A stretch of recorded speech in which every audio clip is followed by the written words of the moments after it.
We've seen where the virus has come, it has mutated, vaccines have been created. Now we're literally seeing the evidence of what was created may not be working as well as the scientists had thought it would, because the virus is mutating and turning into different things, and it is breaking down the defenses that were put out there from the vaccines that were created when the virus first showed itself in our territory. So, again, talking to Dr. Omar Danner and tapping on his wisdom to see, is there hope for the future? If there is, what is that hope? In the beginning, we heard things like herd immunity and what that looks like. And I think that that's really the strategy that we've been under, is herd immunity. But is there a difference between herd immunity and immunizing the herd? Dr. Danner, welcome and thank you. Thank you, Tony. That is a very astute question, and you have to really kind of think about this and unpack it. But let's address this issue of herd immunity. What this generally means is that you infect a herd, or you give a herd, even a herd of cattle, something, and then you allow the weaker ones in the herd to die out. And what happens at the end of that process of herd immunity, you have a strong herd, because if you believe in Darwinian, science, some people are Darwinian theorists after Charles Darwin, survival of the fittest. This is a survival of the fittest type approach to basically getting through a pandemic, which means you let a lot of people get infected, and some will die, some will survive. And those ones who survive should have an immunity, a memory against that infectious, that virus, that bacteria, that contagion. And this is what the initial approach was.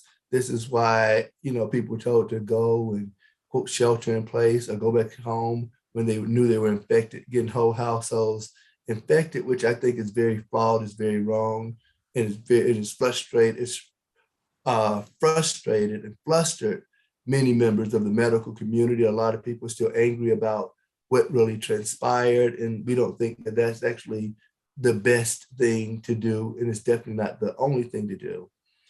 Throughout this pandemic, a lot of people, you've heard them kind of parrot, as the first line of defense, wearing a mask and, what else? Social distancing and hand hygiene as your first line of defense. There's not anything else to do till we can wait and get, quote, a vaccine developed. So we waited a year plus in the middle of a pandemic with people dying, waiting for this vaccine, which actually isn't even the treatment for somebody who's actually infected. It's not a therapeutic. The truth of the matter is vaccines are made for people who have not been infected, so that they don't get infected and then spread it to somebody else, or they don't get infected and get sick enough to die. So it actually prevent them from getting sick from that same virus that was killing the other people, and then basically preventing them from getting it and giving it to someone else. So basically now this idealism of now we got to inoculate and call a vaccination to somebody who's had a previous infection without having something that's more updated than that natural infection, to me, it boggles my mind, because it defies, the laws and principles of immunology and vaccinology and microbiology. I actually, like I said earlier, I graduated with honors in microbiology and have a pretty firm understanding of this. I've studied this in medical school and fellowship training and in professional practice. Not only practice this, I've actually even written about it, writing about things like vitamin D and vitamin D deficiency, throughout the pandemic with my partners and colleagues at the Morehouse School of Medicine and at Grady Memorial Hospital. So we've done a lot of study over this last decade, looking at the immune system, looking at vitamin D and its effect on the immune system and how to actually build immunity. So let's take a second and talk about conceptually, how do you actually build immunity? Well, the first thing is that you build immunity via the nutrients, the micronutrients that God has given us in the earth to help actually build up these cellular processes that are driven by enzymes. So vitamins and minerals make up things called cofactors, which work in conjunction with these receptors and these enzymes to carry out reactions a lot more efficiently than if you did not have these cofactors. So that means they're working together. The immune system, particularly, think that this is going to be some good news, can be strengthened. It can be augmented and optimized. Well, how do you do that? Is there a measure of immunity? Well, that's a good question. And the answer is there's really not a good, like, specific marker to say, okay, Tony has a strong immune system and Omar doesn't.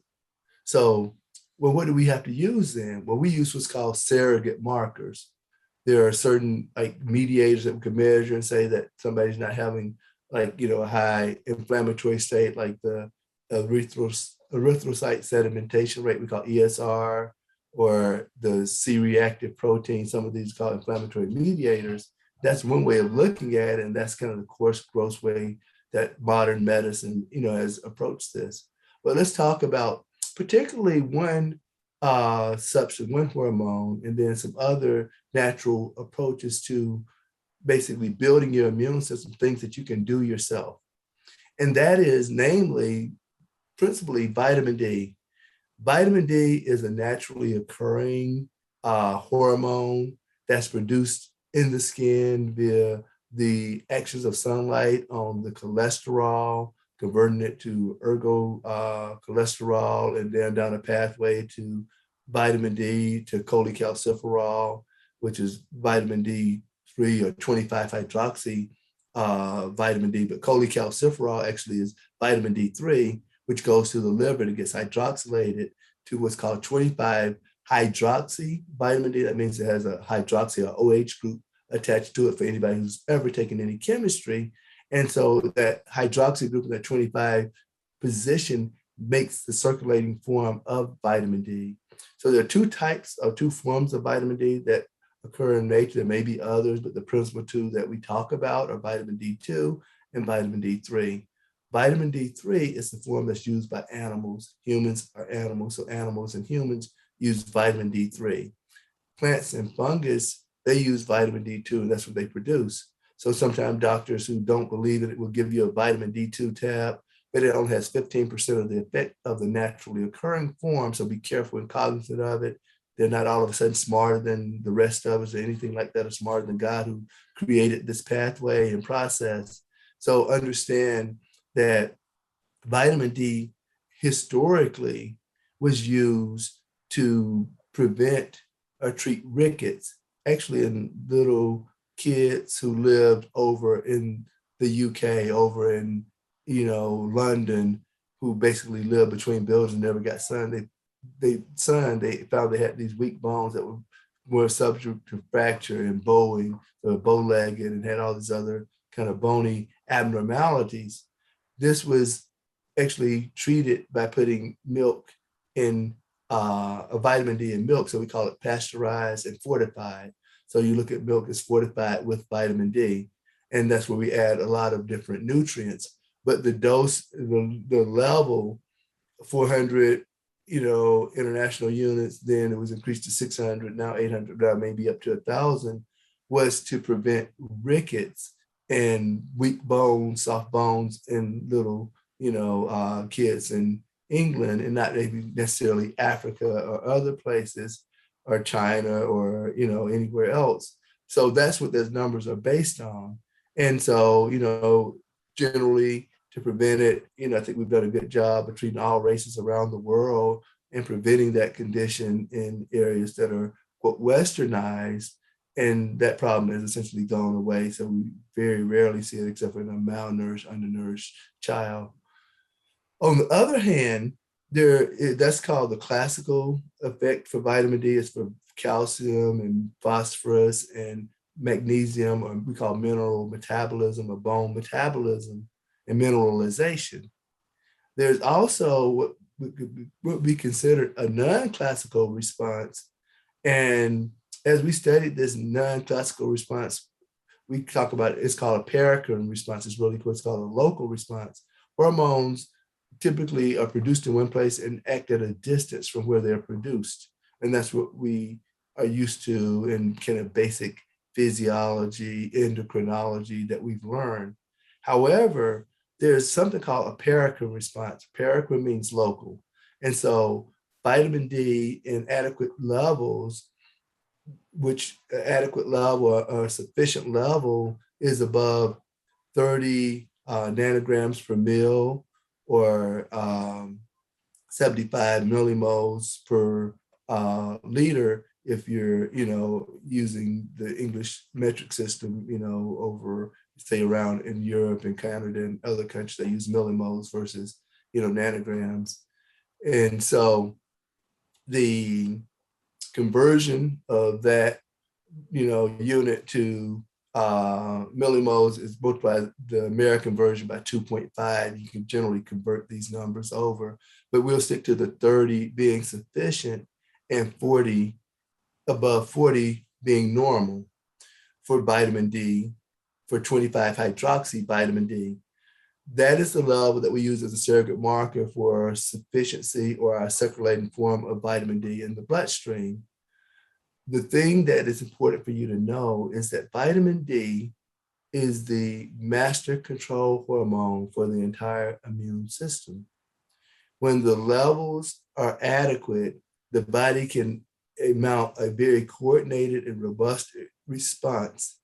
But when we think about it, there's the first line of defense. We call it the non-specific immune response. The body adapts. We call that also the innate immune response. The body adapts, so we call that the adaptive immune response or the specific immune response. And that's when your T cells and B cells make specific antibodies or T cell receptors against these specific foreign proteins we call antigens. And these specific foreign cells called viruses, or actually bacteria, or these foreign particles we call viruses that can infect the cell, and then they clear them, and they clear cells that have been infected by these viruses. After this process is over, there's a third component to the immunity that's not well named, so I named it myself, and it's not anything that may be formal, but people will understand what I'm talking about. I call it anti-immunity. So after the body goes through this immune process, the body has to basically turn this immune response off. And so sometimes we call it even the anti-inflammatory response. And so why is this? Because after people get infected by the virus, the body responds to it and they're able to fight it off. Some people are getting better. And then all of a sudden they have this sudden drop in their respiratory status, or the decrease, they deoxygenate, they desat and get hypoxic. The blood pressure drops, the eyes roll back in the back of their head, and then all of a sudden they're coding when they were looking fine the last time somebody saw them. And so you heard throughout the pandemic, people talking about this hyperinflammatory response or this cytokine storm. This is from an overactive immune system releasing these cell-mediated factors that affect the immune response called cytokines. And there are different ones: interleukins, tumor necrosis factor, interleukin-1, interleukin-2, and a whole bunch of other different numbers.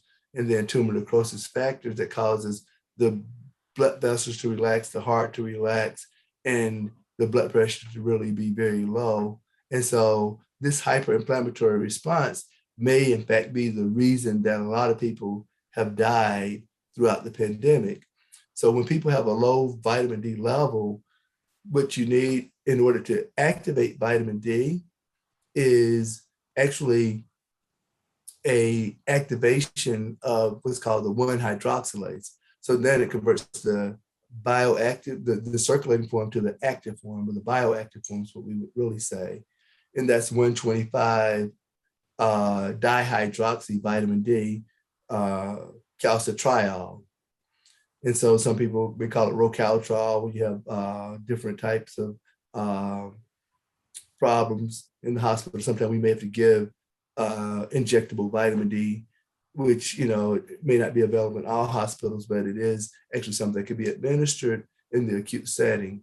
So that active vitamin D actually is what binds back to the vitamin D receptor. And then this vitamin D receptor with this active vitamin D actually binds to, I'll use this mouse, this retinoid X receptor. And then this complex goes to the nucleus to what's called a transcription factor and a docking station, and it docks. And when that thing docks, it basically starts coordinating the immune response. So initially, the cytokines or cell-mediated factors are interleukin-1 and tumor necrosis factor. They're very non-specific. The body then starts changing over by shutting down something, this special like transcription factor called NF nuclear factor, kappa beta, above and beyond the scope of this conversation. But now that's that inflammatory mediator that's driving this inflammatory cascade, this non-specific cascade. It shuts that down and then starts going to a more specific process of producing things like interleukin 2, interleukin 4, interleukin 6, interleukin 8, interleukin 10, interleukin 13. And these special interleukins and interferons, interferon gammas, betas actually start driving the differentiation of the cells to now specific B cells, specific antibody production, IgG instead of IgM, and then T helper cells and cytotoxic T cells that are very specific to that specific set of antigens produced by that virus or that bacteria. So now you have a very specific response. Instead of knowing that two people are on the screen, now they know Omar and Tony on the screen, Dr. Tony, Dr. Danner, and Miss Emma Hill are on the screen. And okay, this is not John Eric, this is not Madison, this is not Aaron, this is Tony and Omar. And we need to, we need Tony and Omar and get them out of here. And so now, as opposed to hurting people that, didn't do anything, putting them in jail, now you can go and get the specific criminals. And so that's what these cells do.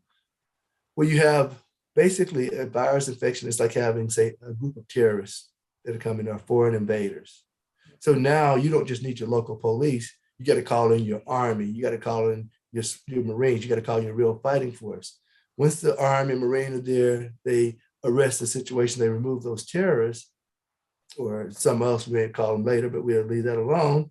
And then what you have to do so that those army, those fighting forces that are not police, that don't know how to deal with civilians, they may use excessive force. This is not the military, so the military police may not basically take no twice.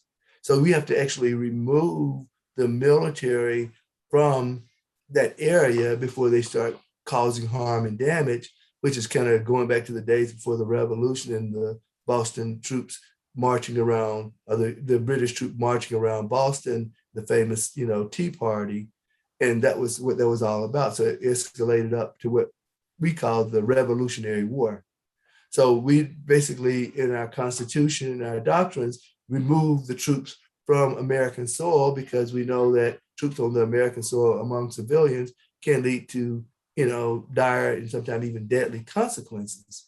So when you don't basically have a vitamin D level over 30, and your body can't basically activate what's called the 27 hydroxylase enzyme, that basically now by activating that 27 hydroxylase on that 125 vitamin D, it inactivates the vitamin D and makes it neutral. So now the body can start removing that. And so now you don't have gas powering the system. So the system can now de-escalate and turn itself off.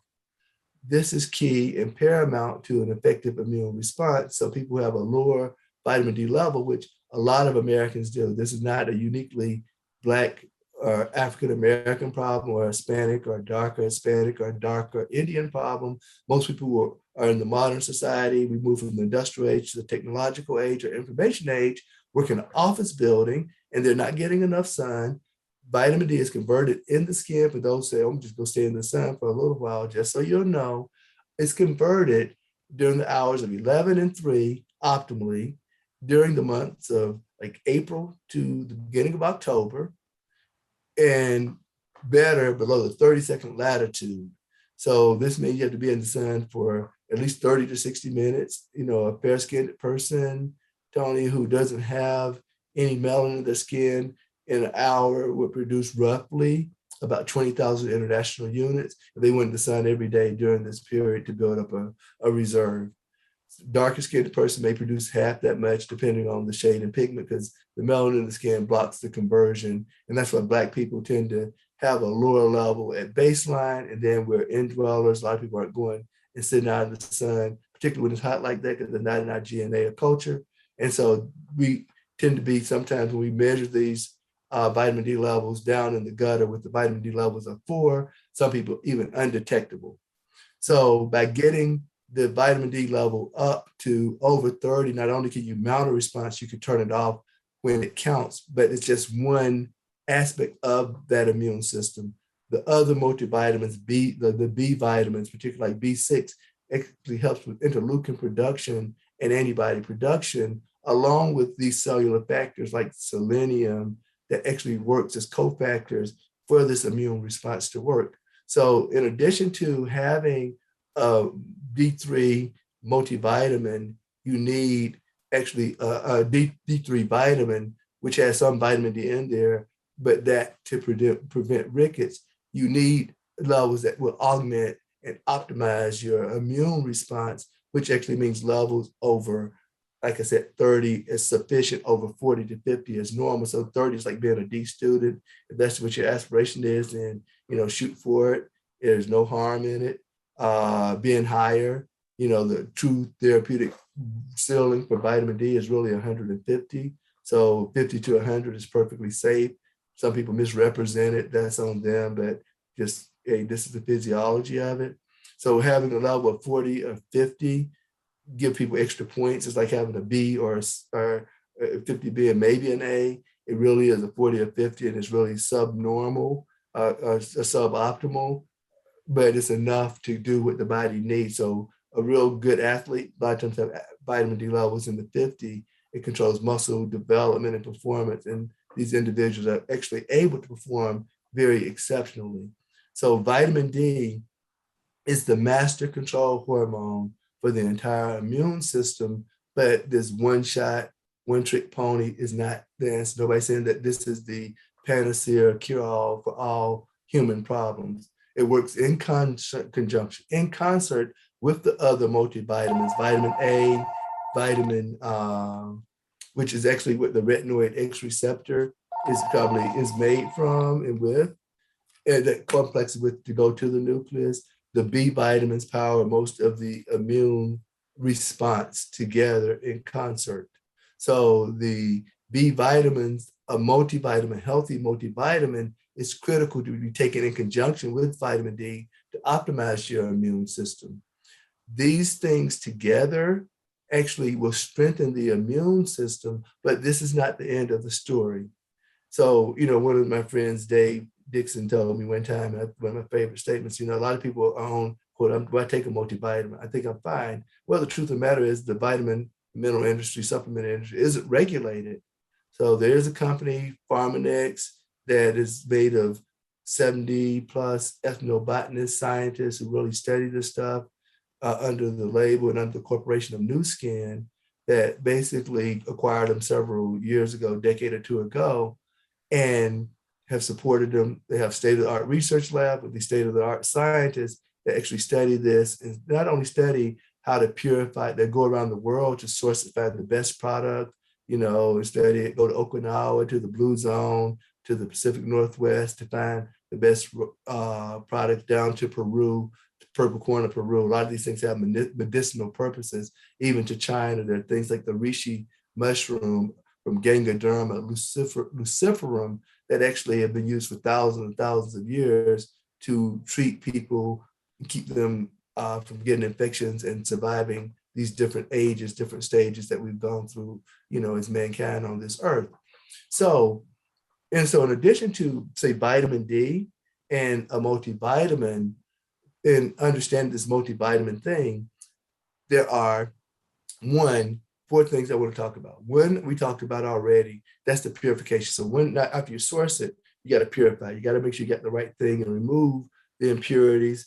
all this herbal medicine sounds good, but really it's the active ingredient that we want. Some of these other agents in these herbs have side effects and things you're taking you may not want to be taking, so you should have that choice. So purification is key.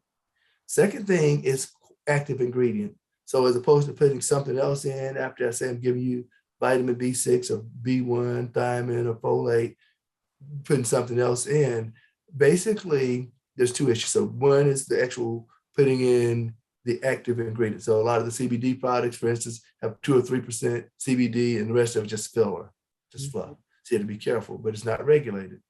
So when you talk about the active ingredient, there are actually something called stoichiometry or isomerization. So there are L forms when you make it synthetically form and D forms, which are the naturally occurring forms.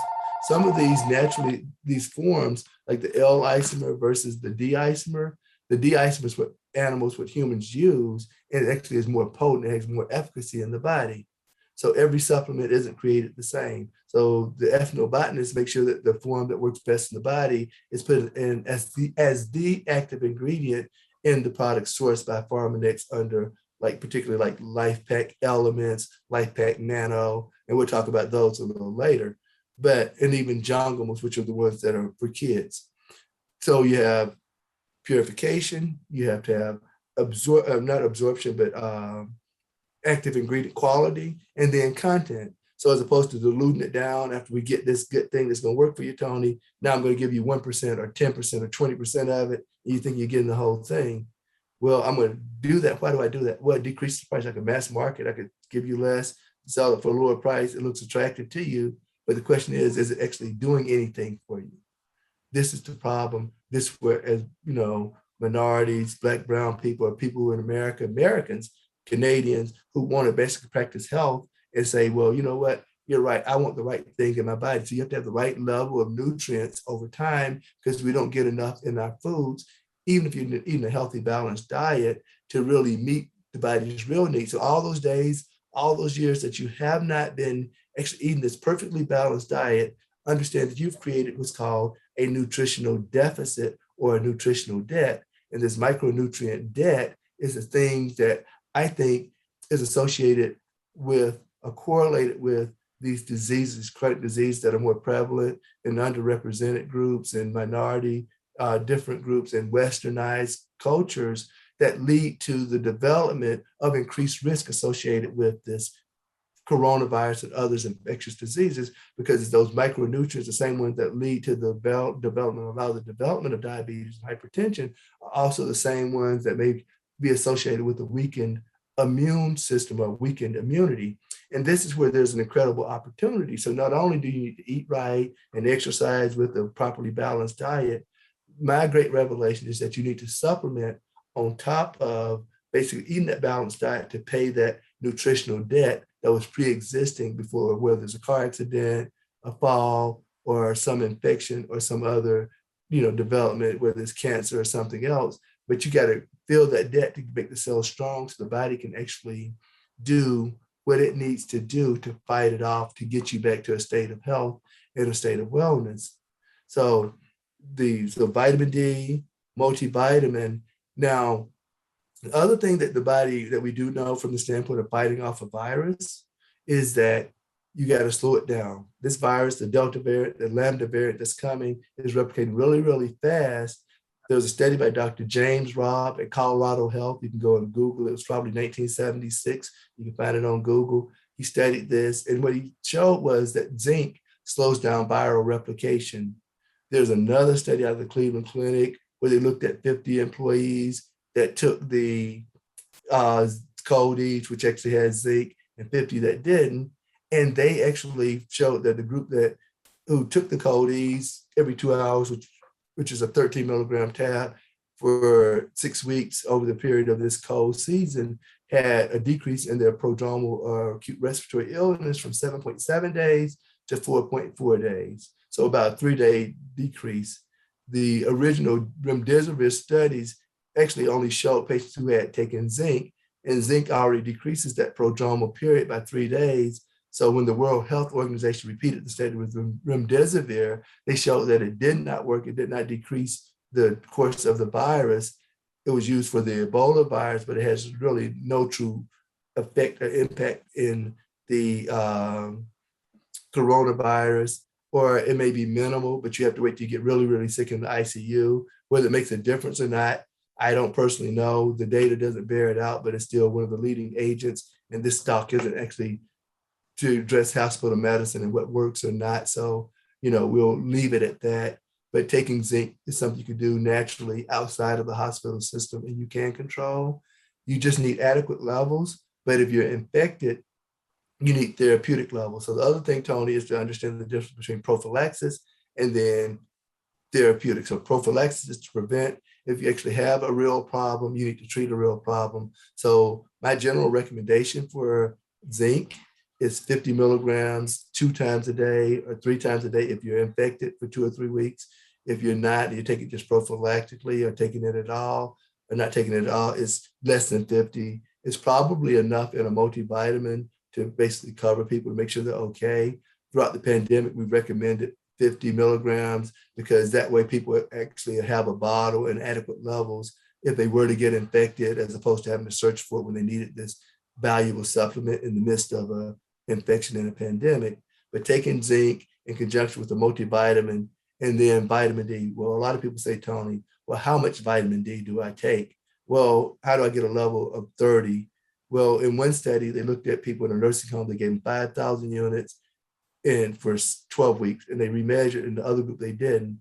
And the group that got 5,000 units, international units over that 12-week period, they found that 50% of them achieved a level of greater than 30 and 50% didn't. So generally, the recommendation for vitamin D dosing is to get a level that's a dose that's higher than 5,000. So like Dr. Fauci, for instance, whether it's urban legend or real or not, takes 6,000 units. Personally, I take 10,000 units to make sure I push my level up closer to 40 or 50. And, my colleagues, we take 10,000 units. But in order to understand steady state physiology, if you're going to do something slow and gradual over time, it'll increase like this. If you have a long time, a long runway, that's fine. If you're in the middle of a pandemic or a middle of a fire, you want to douse some water on there, bump your level up and maintain it. So what we generally recommend, as opposed to taking the slow route, taking 50,000 units load and then 10,000 units a day. And if you get an infection, my recommendation is on day 4, if you're still feeling sick, take another 50,000 units to really bump your level up, because vitamin D3, vitamin D is a fat soluble vitamin, part that's going to go into the tissue. You may need another dose to basically boost up your circulating serum or bloodstream levels. And so it kind of gives you a little strategy in order to address this. The last thing that you can do, there are 2 others, to strengthen the immune response. If somebody particularly has acute respiratory illness, congestion, starting to feel bad, know something's going on, starting to get a little hacky and nose getting burnt, starting to burn, there's something to put out the inflammation.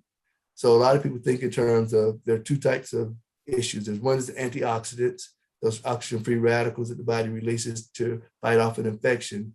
Then there's also something called the inflammatory cascade. When you get that inflammation in the lungs, you're getting the congestion, sometimes even really bad. We call it like SARS, severe acute respiratory syndrome. That's from inflammation building up in the lungs. Acute respiratory distress syndrome, that is actually the severe form of SARS. Adult or acute respiratory distress syndrome can cause, it's basically, it's frank respiratory failure, can cause severe hypoxemia or decreased oxygen in your bloodstream, which your body may need to saturate blood cells so you can deliver oxygen to your distal tissues. When your oxygen can't get enough, your tissues can't get enough oxygen, you're in what's called shock. It's called hypoperfusion. And this can cause the cells to go from aerobic metabolism to anaerobic metabolism, which is lower energy producing and not providing enough energy for the body to carry out its cellular functions, tissues, organs to carry out their functions. This may cause the body to shut down and even arrest and maybe even die. So you need basically enough oxygen in the bloodstream to survive. So that inflammation it's called non-cardiogenic pulmonary edema, leads to fluid buildup in the lung. Edema is fluid buildup. So in the tissue, we call it peripheral edema. In the lung, we call it pulmonary lung edema. That lung water blocks the ability of oxygen to go across the membrane from the blood, from the air sacs to the bloodstream. And so you get lower oxygen in the blood. So you have lower oxygen tension. You have less, basically, pressure to oxygenate the red blood cells to carry the oxygen further into the system and then release itself for your cellular functions. So that inflammation is what is causing people to desat before they go into the hospital. That burning in your chest, burning in, everywhere your nose is inflammation. Turmeric is a natural anti-inflammatory agent. A lot of people take ibuprofen, which is Motrin or Advil. Some people take Tylenol, which is acetaminophen. We take that to get rid of the inflammation. So it's called non-steroidal anti-inflammatory agents. And so these non-steroidal anti-inflammatory drugs or agents actually will decrease this inflammatory cascade, but the ibuprofen, aspirin included, can actually have negative effects on the kidneys and lead to renal failure. The coronavirus also affects the kidney. The angiotensin receptors are found there. And so not only do people have risk for respiratory or lung failure, they also have risk for kidney failure. They're also found on the liver and in the brain as well. So you can have people have altered mental status sometimes, but they also can have issues with liver, hepatitis, like inflammation, and also it interferes with the clotting cascade by activating platelet factor 4. So the long and short of it is Tylenol can negatively affect the liver and cause even acute liver failure. The number one cause of non-natural acute liver failure in mankind is taking too much Tylenol with narcotics.